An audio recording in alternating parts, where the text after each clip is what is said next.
Hi, I'm Ashley Hill, and this is my reflection blog for the informative presentation we just gave.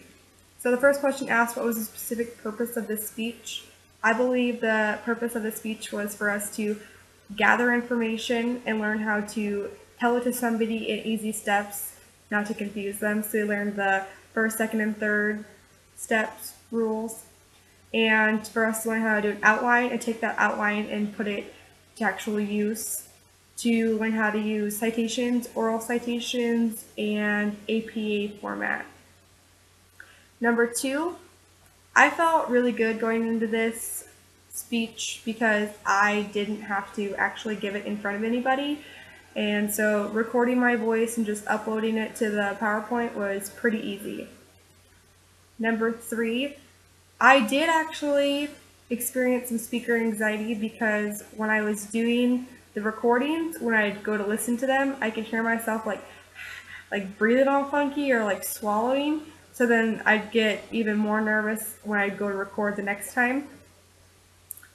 4, yeah, my technology is pretty adequate. I didn't have to download any newer PowerPoint or anything like that. I just went on PowerPoint, clicked audio record, and it just went right in. So the technology stuff was pretty easy for me. Number 5, in terms of structure and organization, what felt natural to me was just explaining the topics.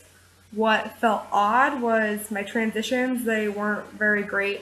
And then saying the oral citations out loud was pretty awkward because I've never had to do oral citations, so those could have used a little more work. 6, how did I consider the audience? Well, I just thought of trying to keep it interesting and easy to follow, because I know that if it's not interesting or it's confusing, I'm not really going to listen to it or pay attention. So number 7, my improvement needed to be more time spent on it so I could have better transitions and my oral citations wouldn't sound so awkward or like I was just throwing them in there in different spots. So the time I worked on it probably could have been a little bit longer.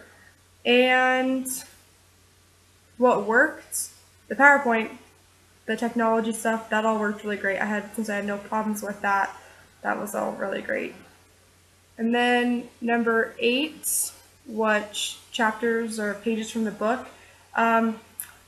So chapter 2, since I got all nervous during the breathing and recording, chapter 2 really helped, talking about the breathing exercises. And then chapter 14 talked about presentations, about how you should read them. Which I agree with, because when I'm in class and I have to give a presentation using PowerPoint, I've always learned not to just read the bullets, to put tiny short words up there and then say extra things. Don't just read it right off the screen, because then you sound like a robot and nobody really wants to listen to you. So that was my reflection for the speech presentation we just gave.